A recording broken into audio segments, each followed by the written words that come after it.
Hey Cedar Village folks, this is Rabbi Drew. I'm very excited with Jessica here with the art lady, the resident art lady at Cedar Village, and we are currently at the Meyerson JCC because it is the holiday of Sukkot this week, and unfortunately, unlike in years past where we could easily get out here, this year obviously it's 2020, it's a very different year. And as you'll see, I don't know if you can see behind us, the sukkah here at the Meyerson JCC is significantly smaller than in pre-pandemic years, right, Jessica? Yeah, when I entered today for the exhibit, I was a little surprised. I knew that there were 42 works featured in the exhibit this year, which is a similar number, but they are much smaller, and in turn, the sukkah is smaller as well. So you'll kind of see that as we walk around and look at things, but you can kind of get a perspective on it from here. Awesome. All right, Jessica, you ready to check it out? Absolutely. Awesome. And we're going to start off, of course, with the Cedar Village panel, right, Jessica? Yes, we are going to go to that. I do want to note that this is the 8th year of the exhibit here, and it is our 8th year participating. So really excited about that. We have done 8 amazing artworks, and this one is included. The exhibit is here until October 12th, so we have a few more days that it's open to the public. So if you know any family members that would like to get out and check it out. And it is all online as well, so you could, if you have a computer or computer access, you could access it online through the Meyerson JCC website.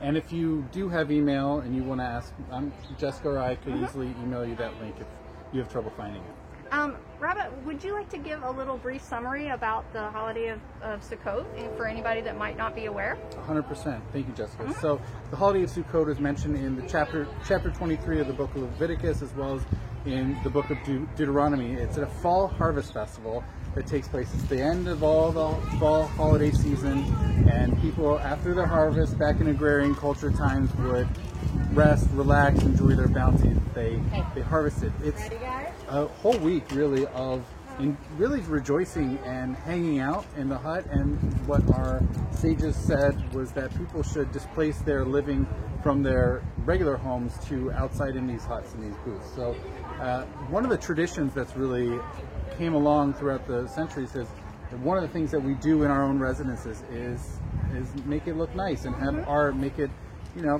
decorate it. So a really common practice has been the decoration of people's sukkahs, their huts, and so art is a really fantastic way of making that our own temporary home for the week. Awesome, thank you. Well, traditionally this exhibit has been open to organizations, not only Jewish organizations, but other organizations around Cincinnati as a time to come together and find a way that we can commune. And so this year they changed that a little bit. Everything's a little different in 2020. And the exhibit was open to individual artists as well. So today I'm going to showcase some of the organizations' artwork, as well as a few local artists that were included in the exhibit that you may have known or have seen their work around town. So stay tuned. Here we go. Awesome. So we have now moved into the sukkah here at the JCC, and guess what? We are starting off with, that's right, Cedar Village's own panel. And from the looks of it, it's got a lot of different squares. They're all equal squares, right, Jessica? Pretty equal, yeah. There's a couple that are longer that are mixed in to there, and I'll explain what those are in just a second. All right, so we have 40 plus panels, all squares, and Jessica, you took the charge on this, right? Absolutely.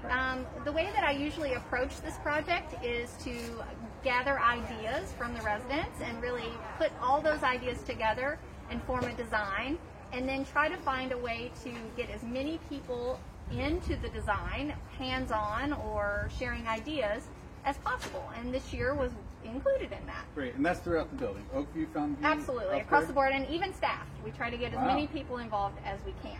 So this year we had over 30 people involved, contributing ideas or painting on the panel. That's great. So you mentioned there's over 40 squares involved. My concept behind this was the whole theme of the exhibit this year is called Together Apart. And so when I took that idea to many residents and I said, what would it be like? How are you staying together? Well, also being apart. And many of them said, well, the only way that they've been able to connect with other people is through watching TV and seeing things happening in the world, or through a computer or a phone, some sort of electronic device. And so there's this program called Zoom that has become wildly popular, and various versions of it, but it involves breaking the screen up into little squares, and each person that would be on the call has their own little square. It's a little bit like the opening of the Brady Bunch used to be. You see all the different squares. And so I took that idea and I formed this design. And then in each square, I interviewed someone around the building and asked them something that brought them joy, hope, or peace during this challenging time that we've experienced over the last 7 or so months. And so with all those stories, I put them into an image. Either I formulated the image, a person described the image, or in many cases, a person actually painted in that square. And it has come out like this. So to point a few out, there are a couple of longer squares. For instance, one person said what has brought them so much joy is when the dining room reopened at Cedar Village and getting to come back together and eat. They said it wasn't the same as it used to be. Obviously, we didn't get to have 4 people at a table. We had to spread out, but it was just good to see my neighbors. And so I wanted to represent that in a way. So we have a long square separating people out, but still showing them being together. And there's a similar aspect of outdoor visits represented on here, showing the courtyard where the benches are separated, but still in the square together. So the whole thing is separate apart. And just to point out a few of the designs that people gave me. For instance, we have a mandala coloring page because I know particularly one resident as well as many others like to color during this time, and that's been something that's given them peace. We have several squares that involve books because reading has been very important to many people during this time. And then we have a few squares that have staff members and the way that they have entertained and cared for our residents. We even have Jude doing a Skype session and doing some music therapy in one of the squares on there. So we really have a wide variety of experiences represented here, and each one tells a story about a person or something that has happened at Cedar Village over the past few months. I see you got 1851 here. This is probably where you're watching on channel 1851 within the building. And that really wasn't around in the spring or winter, right? No, that's something we've really just started using since March. That's great. And probably where you're watching this is channel 1851. Absolutely. And it's the Netflix are many people Netflixing? There are a few. That came from a particular staff member who Okay. said when she goes home, she always enjoys watching Netflix and eating pizza. But I know we have a few people in the building that are watching Netflix. And this one? Is this a Zoom? It is a Zoom Tai Chi class that we wow. have a few residents that participate in. So we do Wow. have some technology going on around the building. It's really great. And then we even have our sign that we had out in front of the building that said Heroes Work Here, that many of you may have seen out by the fountain for a few months. And I know one you wanted to make as a little bit of a memorial here with the Tree of Life, right? Yes, our mural that we always loved in our lobby, it is represented here as a memory that we've experienced that has brought us joy and peace and hope. So each of these, when I bring this back to Cedar Village, once the exhibit is over, I will have it on display so you can get a closer look and a better experience of what it all means, because there's so much detail in here, it's a little bit hard to describe. Great. All right. All right, I will move on to the next one. All right. Thank you so much, Jessica. Absolutely. All right, we have another panel here for you guys to see today. Like I said before, traditionally this exhibit was open to organizations around town. And so I want to show you this one. I think it's a really beautiful piece and a beautiful representation. But I want to tell you a little bit about how it came about. It was done by the Cincinnati Federation of Colored Women's Clubs, which is an organization that I'd never heard of before and I thought was really interesting to learn about today. Their mission statement is "Lifting as we climb." And they said this organization has been in the Cincinnati community for 116 years, which is pretty remarkable. It's been a national organization for 124. So Cincinnati has been a big part of their nationwide purpose. And their whole goal is to better the community and their race at large through promotion of unity, and exchange of ideas. I thought that was a really beautiful mission. And so this image, their vice president, Maxine Robinson, wrote the artist statement. And so for many of these I'm going to share with you today, I took information directly from the artist.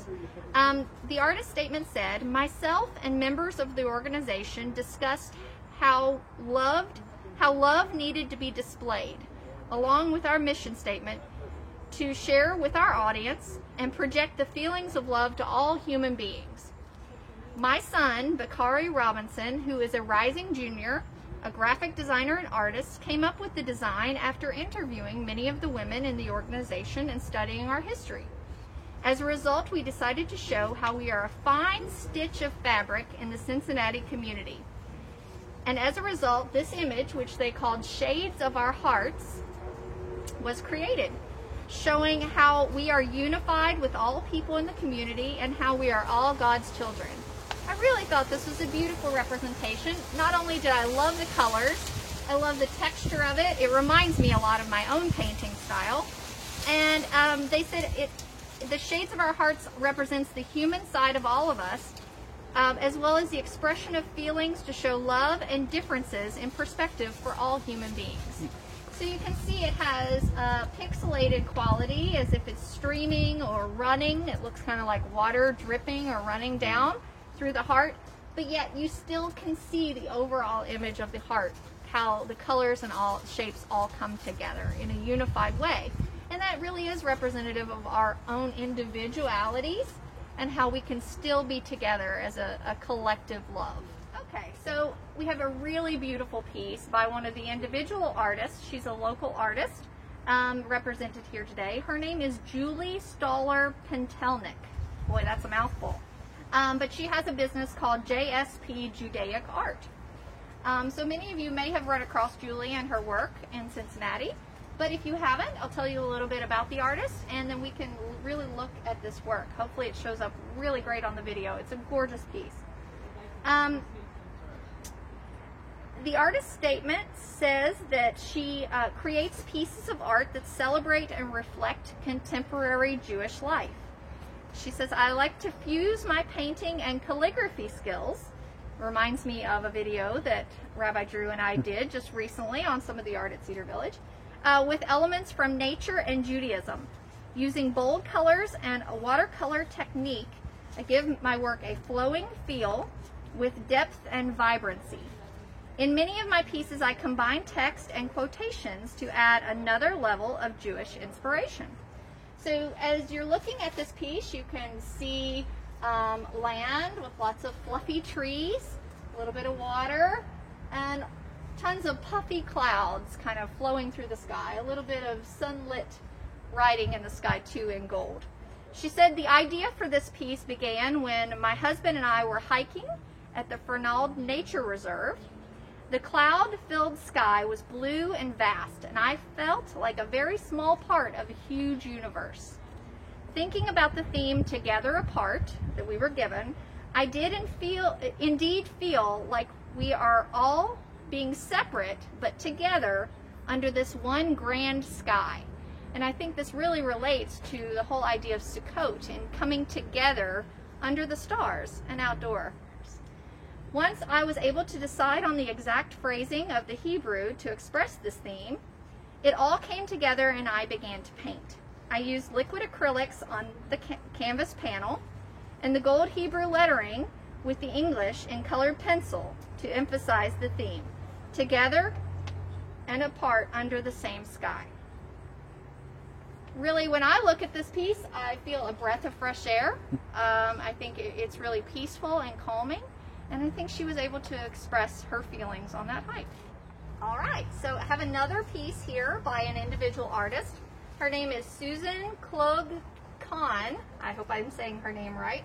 And Susan is a local independent artist who uses a variety of media and styles.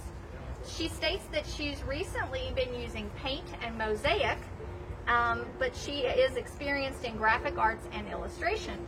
And I find it interesting that she said mosaic because this has kind of like a broken colored glass quality to it. I think she probably represented that in the painting.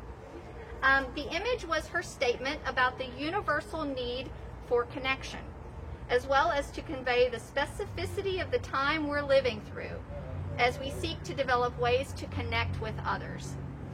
She encourages the viewer to look for the obvious. Some of the obvious things we see in it are hands reaching in towards a center.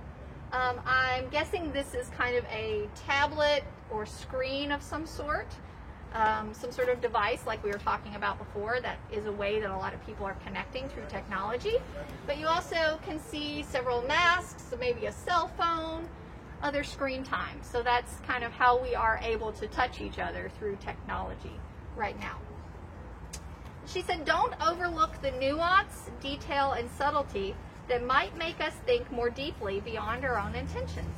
So she wanted people to look a little deeper and see how the colors connect, how we still are here in nature together. So the tree is juxtaposed behind the technology. Remembering that we still are connected in other ways, even though we are separated. I love the colors in this image. It's very modern. It's got lots of movement, use of line and shape to add kind of a dynamic and altered perspective. It reminds me as if you're standing and like looking up, perhaps, at the sky through the trees or through a lattice work above you, which is what we would be doing if you were in the sukkah and you're looking up and you see the thatched roof. So I think she may have had all of those things in mind, and maybe none of them, but that's definitely what I see when I look at the piece. So, all right, we have a piece here by Congregation Etz Chaim. I thought this might be particularly interesting to many of the residents at Cedar Village who might be members of the congregation, but also those that might have had some sort of association with people they know or love that might be connected there. So I think this is an absolutely gorgeous piece. I love that it has a three-dimensional quality to it. It's probably going to be a little hard to see that on the video, but it actually has a texture. It's made using yarn and string and beads. So it's got a lot of different elements mixed into it that adds a three-dimensionality to it. All right.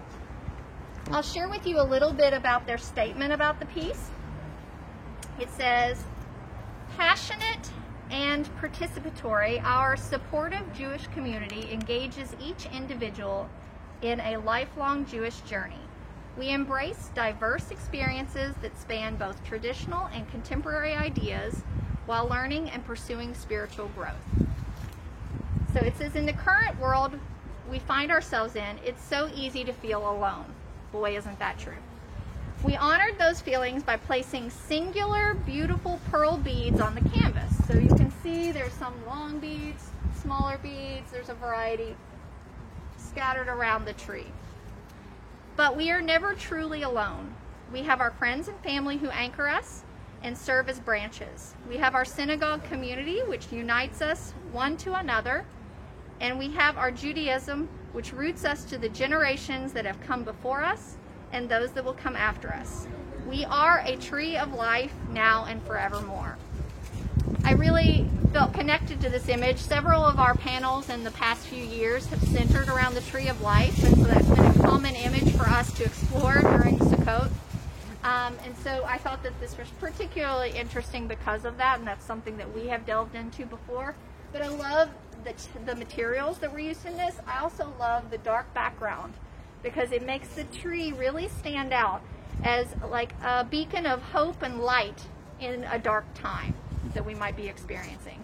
And knowing that life does go on and we will continue.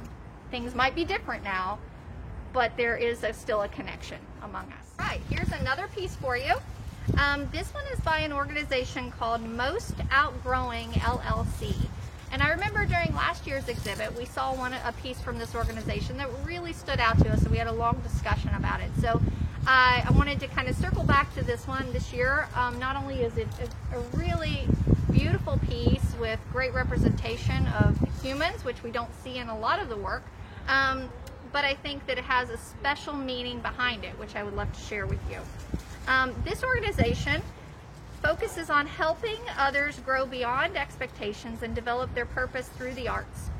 That kind of reminds me of what I do as an art therapist. We inspire, create, and grow through art. So on the artist statement here, I found it really interesting that the artist Adoria L. McNary did this piece for the organization Most Outgrowing LLC, and she said when she was reflecting on this year's theme, she realized that the separation from the world has been something that has brought her family closer together.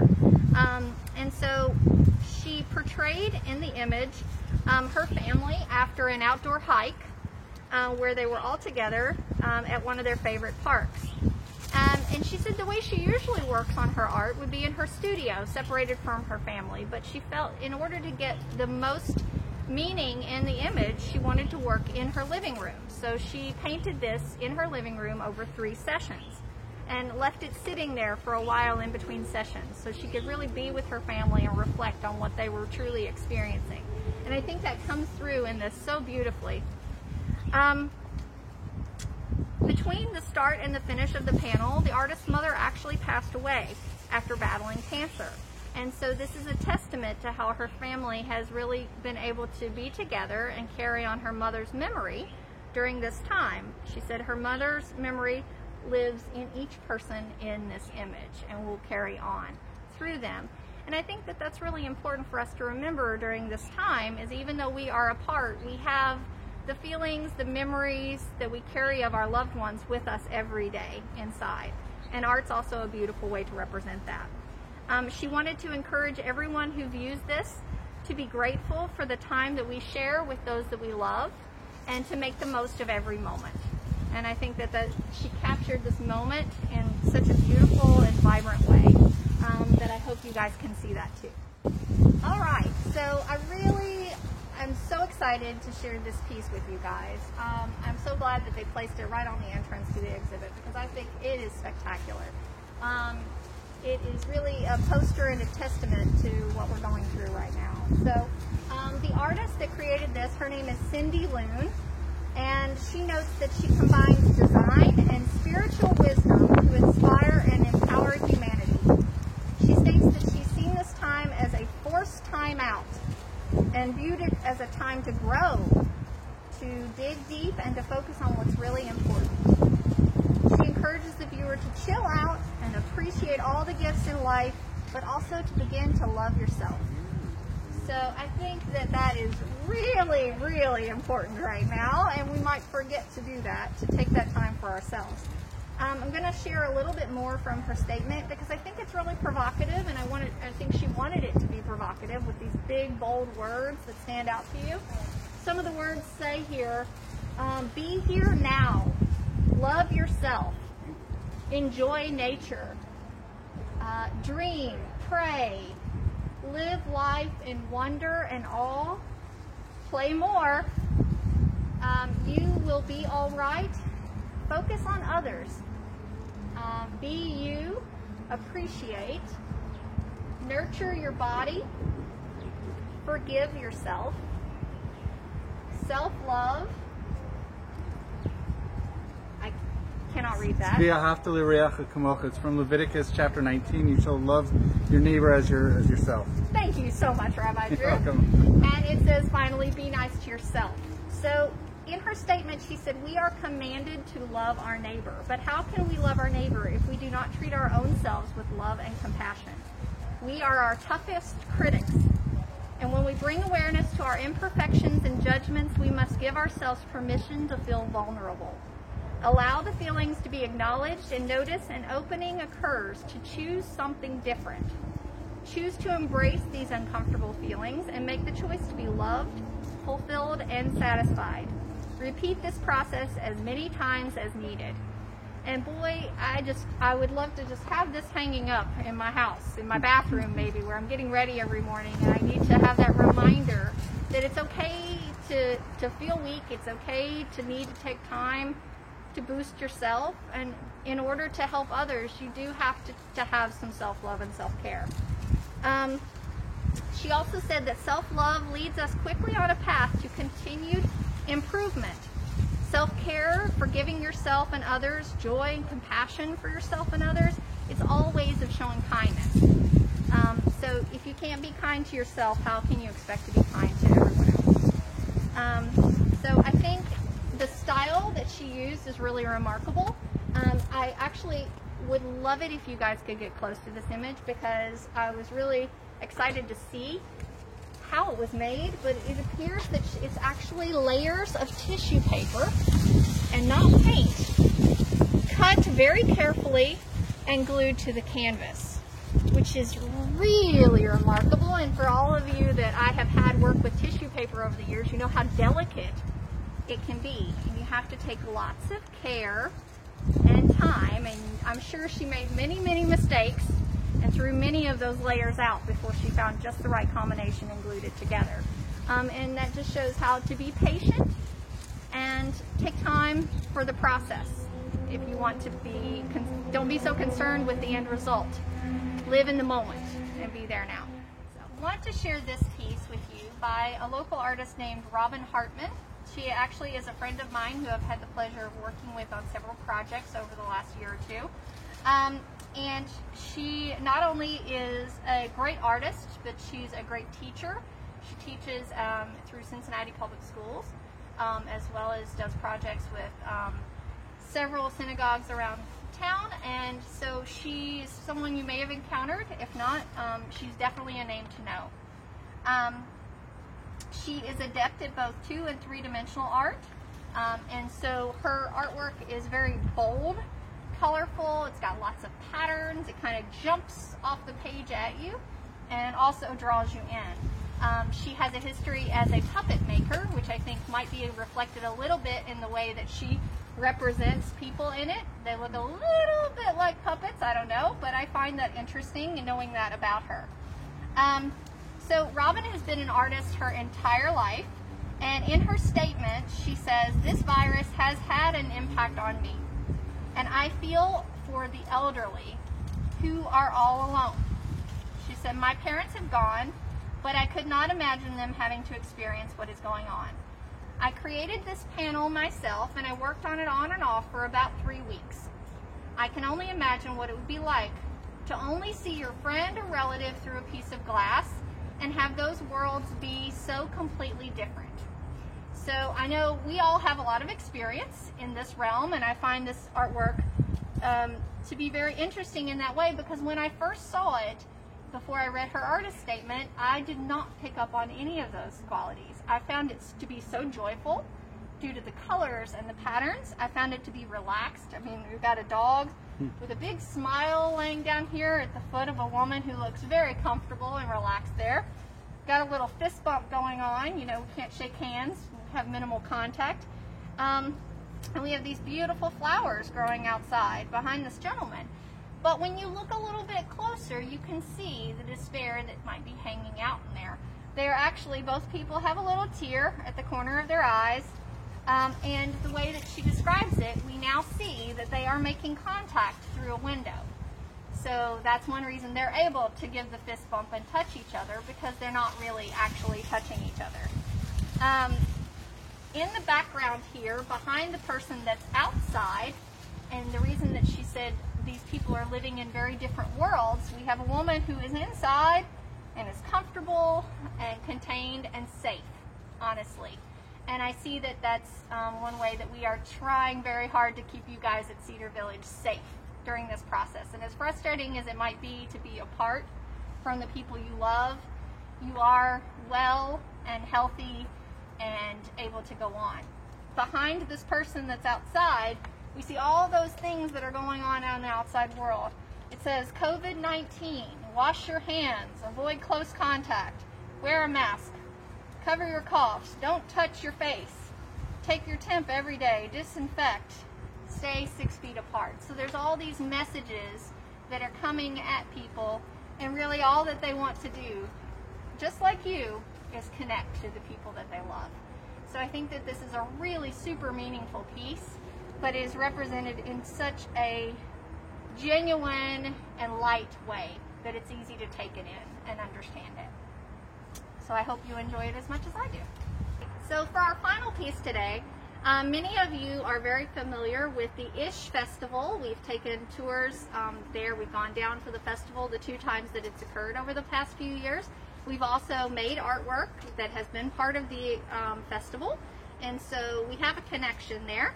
But for those of you that do not know what the Ish Festival is, or the Ish organization is, I'll tell you a little bit more about it. It is actually an organization that brings artists and communities together to explore Jewish and Israeli cultural heritage through all types of arts, not only visual arts, but music, filmmaking, just a variety of forms. And they're best known for producing a biennial arts and cultural festival. And so this year they wanted to be part of the exhibit because they're really trying to expand how they help people in the community connect. And so they said, given Cincinnati's history as the oldest Jewish community west of the Allegheny Mountains, we believe Cincinnati presents an ideal format and platform to celebrate and transform art and Jewish life. And it also gives us an opportunity to form and break down barriers, to express our authentic identities with pride, to forge connections, and to deepen our understanding of what it means to be human. Boy, that's a lot, but it just means that they're really willing to take on a greater cause than just doing a little festival here and there. So in their statement, they said, we can't change anything if we are unaware of what's actually wrong. We live in a self-consumed world where we focus solely on ourselves and our needs, and it has caused pain for humanity.